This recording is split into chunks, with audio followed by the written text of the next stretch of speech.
Hello everyone, कैसे हैं आप लोग।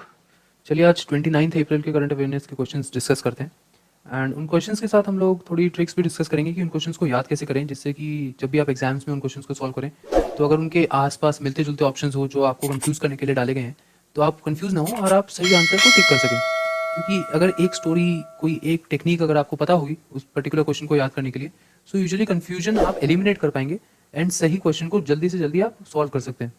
राइट, सो चलिए फिर इसी मैसेज के साथ आज की पढ़ाई शुरू करते हैं।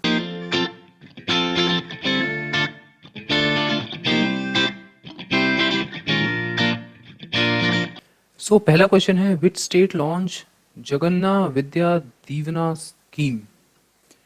एक जगन्ना विद्या दीवना स्कीम है, तो वो कौन सी स्टेट ने लॉन्च करी है? वो मध्य प्रदेश है, आंध्र प्रदेश है, राजस्थान है या फिर हिमाचल प्रदेश है। सो ये जो स्कीम है, ये जिसका पोस्टर आप देख सकते हैं अपनी स्क्रीन के सामने, सो ये लॉन्च करी है आंध्र प्रदेश की गवर्नमेंट ने। ठीक है, एंड वहाँ के जो सीएम है, chief minister Y S Jagan Mohan Reddy, उन्होंने लॉन्च करी है 28 अप्रैल को।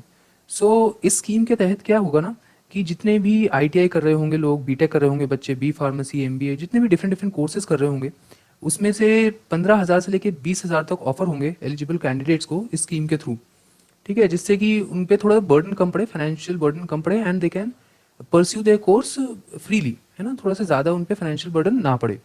सो आंध्र प्रदेश के सीएम मैंने ऑलरेडी डिस्कस कर चुका हूँ। ठीक है, वाई एस जगन मोहन रेड्डी है। सो ये क्वेश्चन हमने कर लिया है। एंड जो वहाँ के गवर्नर है वो हैं विश्वभूषण हरिचंदन। ये आप स्क्रीन पे अपनी देख सकते हैं, ये है वाई एस जगन मोहन रेड्डी जी और ये है हरिचंदन जी, है ना। ये यहाँ के सीएम है एंड ये यहाँ के गवर्नर हैं आंध्र प्रदेश गवर्नमेंट के।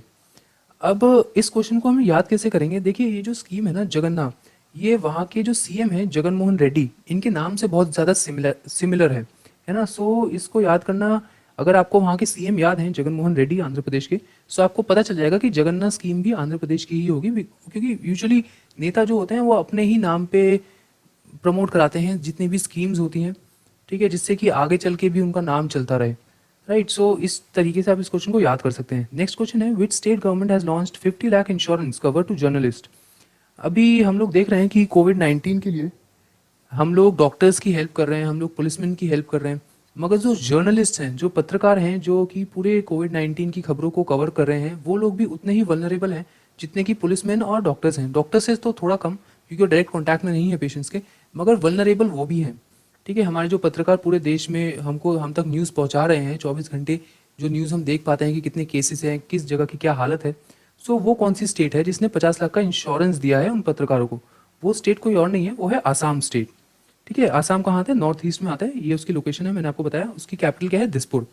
राइट, एंड वहाँ के जो गवर्नर कौन है? Jagdish Mukhi. And chief minister हैं सर्बानंद सोनोवाल। या फोटो में देख सकते हैं, ये सोनोवाल जी हैं और ये मुखी जी हैं, जगदीश मुखी जी। तो जितने भी हमारे फ्रंटलाइन जर्नलिस्ट हैं उनको 50 लाख का इंश्योरेंस दिया है।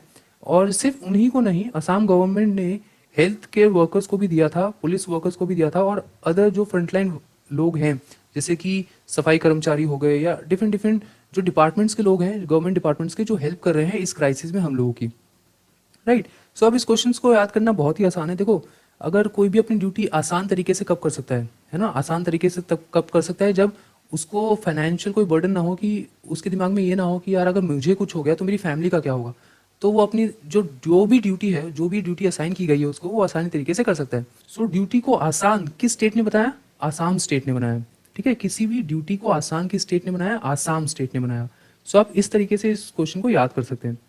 राइट, नेक्स्ट क्वेश्चन की तरफ आए तो which IIT has developed safe and multi surface sanitiser using UV light for the disinfection of devices.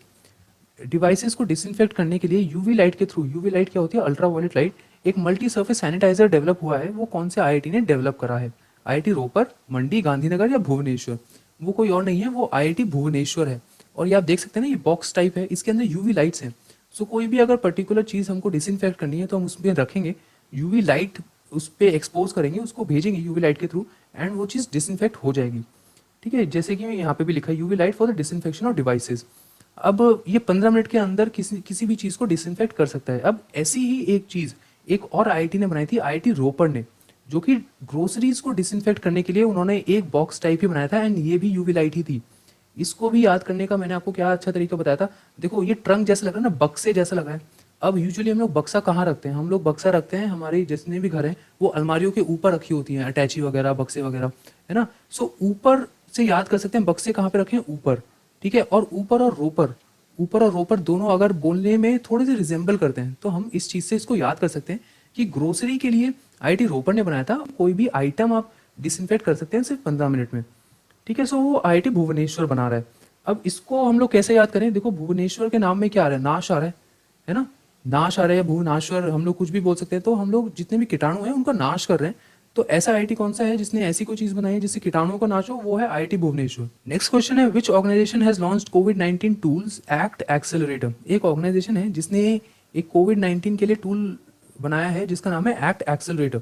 वो टूल किसने बनाया है, वो यूएन ने बनाया है, यूनाइटेड नेशन आईसीएमआर ने बनाया है, Indian Council of Medical Research, World Health Organization ने बनाया है, या एम्स ने बनाया है।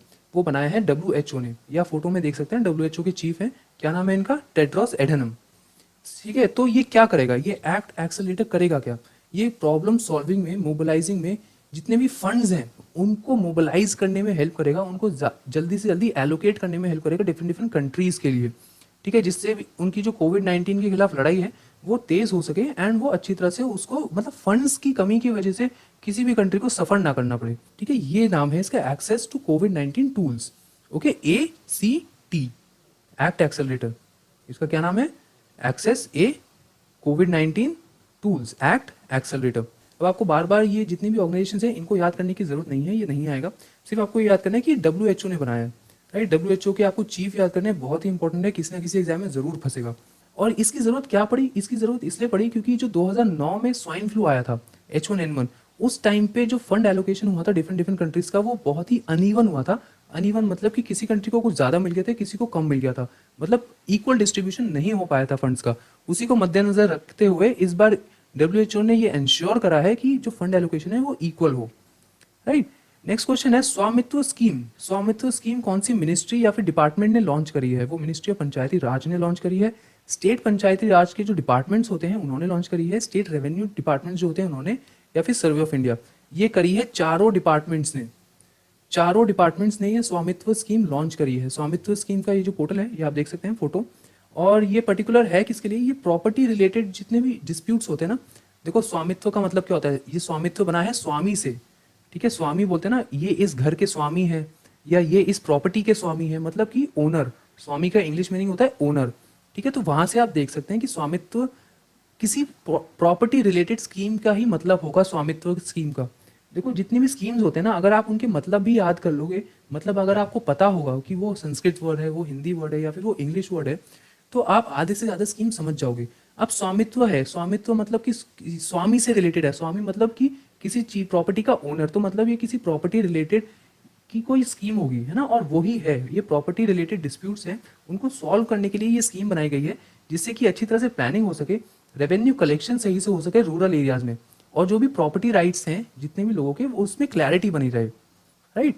और ये स्कीम कहाँ कहाँ पे इंप्लीमेंट होगी, ये होगी हरियाणा में, ठीक है, हरियाणा में, कर्नाटका में, ये आप इंडिया का मैप देख सकते हैं, ये कौन कौन सी होगी, मध्य प्रदेश में, महाराष्ट्र में, उत्तर प्रदेश में, उत्तराखंड में, ठीक है। ये जो स्टेट्स हैं ये आप मैप से याद करोगे तो आपको जल्दी याद होगा, ठीक है। और स्वामित्व स्कीम को याद करने का तरीका तो मैंने आपको बताया, स्वामित्व का मतलब जानिए, ओके। नेक्स्ट क्वेश्चन है, केरला हॉस्पिटल ने एक रोबोट बनाया है कोविड-19 पेशेंट्स का ख्याल रखने के लिए। वो रोबोट का नाम क्या है, वो मित्रा है, मिलाग्रो, आईमैप है, सोफिया है, या कर्मी बॉट है।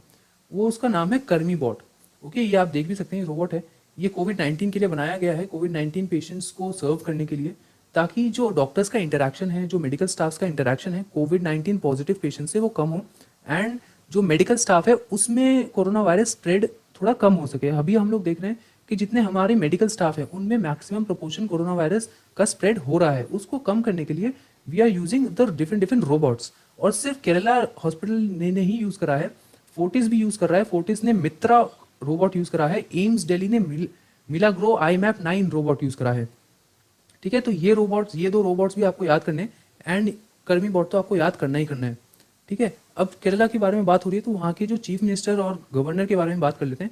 चीफ मिनिस्टर हैं पिनाराई विजयन, और आरिफ मोहम्मद खान है वहाँ के गवर्नर। या फोटो में देख सकते हैं, ये मिस्टर विजयन है और ये मिस्टर खान है, राइट। मिस्टर खान बीजेपी के हैं एंड विजयन ऑब्वियसली कांग्रेस के। तो और कैपिटल तो आपको पता ही है, थिरुवनंतपुरम, राइट। सो इस क्वेश्चन को याद कैसे करो, देखो यार केरला और कर्मी बॉट में ना नाम में ही सिमिलैरिटी है, मतलब कि केर केर, यहाँ पे भी केर केर केर है और यहाँ पे भी कर कर कर है। ठीक है, तो आप नाम से ही इसको याद कर सकते हो। अगर कोई ऑप्शन आएगा तो दोनों के नाम ही रिजेंबल कर रहे हैं, राइट। तो इस तरीके से आप इस क्वेश्चन को याद कर सकते हो। नेक्स्ट क्वेश्चन है, which industry is declared as public utility service for 6 months. Public utility service for 6 months का मतलब होता है कि अगर किसी भी सेक्टर को पब्लिक यूटिलिटी सर्विस बोल दिया जाए तो उसमें स्ट्राइक नहीं कर सकते हैं अगले 6 महीने तक। ठीक है, वो है बैंकिंग सेक्टर, राइट, वो बैंकिंग सेक्टर है। और इंडस्ट्रियल डिस्प्यूट्स एक्ट के तहत अगर किसी सेक्टर को पब्लिक यूटिलिटी सेक्टर हम लोग कर देते हैं डिक्लेयर, तो उसमें स्ट्राइक नहीं कर सकते फॉर नेक्स्ट 6 मंथ्स। ओके, सो अब इस क्वेश्चन को याद कैसे करोगे? देखो, हम लोग क्या किसकी बात कर रहे हैं, हम लोग पब्लिक यूटिलिटी सर्विस की बात कर रहे हैं कि उसमें स्ट्राइक ना हो, है ना, कि मतलब स्ट्राइक बैन हो जाए। अब बैंकिंग के तो नाम में ही बैन है ना, बैंकिंग के तो नाम में ही बैन है। तो स्ट्राइक बैन हो जाए ऐसा कौन सा सेक्टर है? वो है बैंकिंग सेक्टर। ओके, नेक्स्ट है serve the seniors initiative helpline is launched with which state union territory government. एक serve the seniors helpline initiative है, वो कौन सी स्टेट या फिर यूनियन टेरिटरी में लॉन्च हुआ है? वो हुआ है जे में, दिल्ली में, चंडीगढ़ में या फिर लक्षद्वीप में? वो हुआ है जे में। ठीक है, ये आप देख सकते हैं, इसमें मैप में भी देख सकते हैं, जे एंड लद्दाख में। सो इसमें क्या हुआ है ना कि जितने भी नोडल ऑफिसर्स हैं जे एंड लद्दाख में, उनको एक हेल्पलाइन नंबर शेयर करा गया है कि अगर कोई भी सीनियर सिटीजन्स हैं, उनको कोई भी मेडिकल यूटिलिटीज़ चाहिए, ग्रोसरीज चाहिए या फिर अदर एसेंशियल्स चाहिए, तो वो इस नंबर पे कॉल कर सकते हैं, उनकी हेल्प करी जाएगी। बिकॉज हमको पता है कि कोरोना वायरस से जितने भी सीनियर सिटीजन्स हैं वो बहुत ही ज़्यादा इफेक्ट होते हैं एंड उनका घर में रहना बहुत इंपॉर्टेंट है। सो इसलिए उन तक जो इंपॉर्टेंट चीज़ें हैं वो पहुँचाना भी बहुत ज़रूरत है। तो उसी के लिए ये जो सर्व द सीनियर इनिशिएटिव है ये बनाया गया है। अब गवर्नर ऑफ जे एंड के लद्दाख बहुत इंपॉर्टेंट है क्योंकि अभी अभी बने हैं ये, तो ये किसी ना किसी एग्जाम में आएगा एंड आ भी चुका है एक दो एग्जाम्स में। ठीक है, सो ये गिरीश चंद्र मुर्मू है और ये आर के माथुर जी हैं।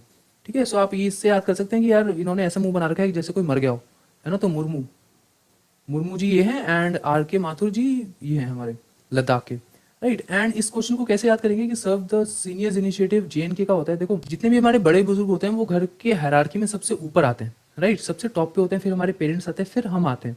ओके, सो अगर इंडिया में सबसे टॉप पे कौन है? सबसे टॉप पे है जे और लद्दाख, राइट। तो सर्व द सीनियर सिटीजन की बात आ रही है, ये भी टॉप पे है, और जे एंड के लद्दाख ये भी टॉप पे है इंडिया पे। ठीक है, सो इस एनालॉजी को यूज करके हम याद कर सकते हैं कि सर्व द सीनियर इनिशिएटिव जो है वो जे एंड के में यूज हो रहा है। Okay, India rating and research एक ऑर्गेनाइजेशन है, इंडिया रेटिंग एंड रिसर्च। उसने क्या करा है, इंडिया फिजिकल ईयर 2020 का जीडीपी ग्रोथ रेट प्रिडिक्ट करा है। तो वो ग्रोथ रेट कितना है ये आप देख सकते हैं, India ratings and research company है। सो वो है 1.9%। वर्ल्ड बैंक ने भी करा था अभी थोड़े दिन पहले, मैंने आपको बताया भी था। तो वो कितना था? 1.8 से 2.4% था। इंड्रा की बात कर रहे हैं, तो वो है 1.9%।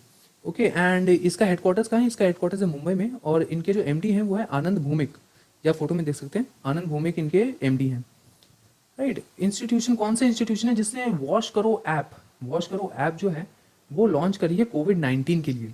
ओके, सो वो कौन सा इंस्टीट्यूशन है? वो इंस्टीट्यूशन है triple IT Delhi. Okay, triple IT Delhi क्या है? ये आईआईटी दिल्ली नहीं है, ये है Indraprastha institute of information and technology. Okay, so इस ऐप के थ्रू आपको पता चलेगा जो भी इंपॉर्टेंट इन्फॉर्मेशन हैं कोरोना वायरस से रिलेटेड, एंड जो भी कंटेनमेंट जोन्स हैं आपके आसपास, उनकी इन्फॉर्मेशन आपको मिलती रहेगी।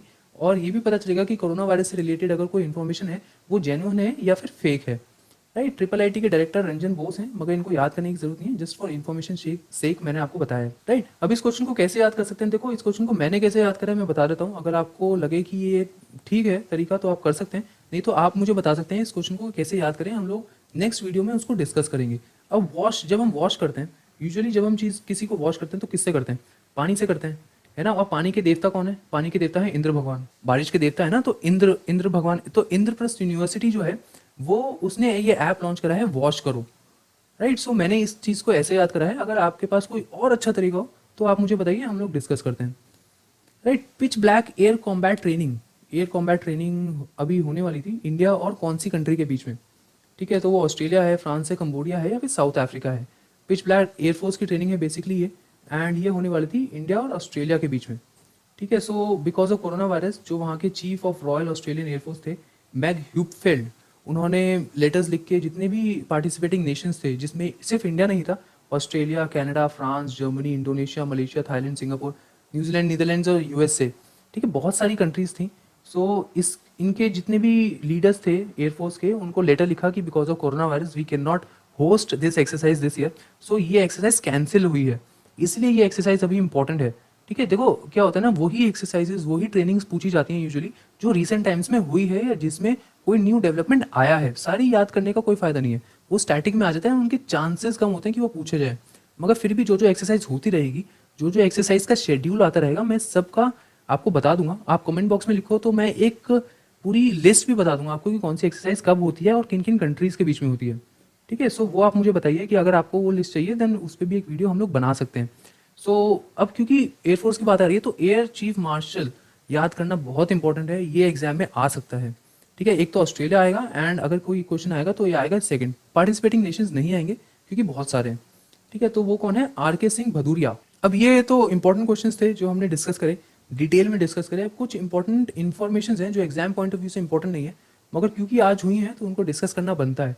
ठीक है, एग्जाम के लिए आपको उनको याद करने की जरूरत नहीं है। ड्रामेटिस्ट हैं और प्ले राइटर विजय मिश्रा जी का निधन हुआ है।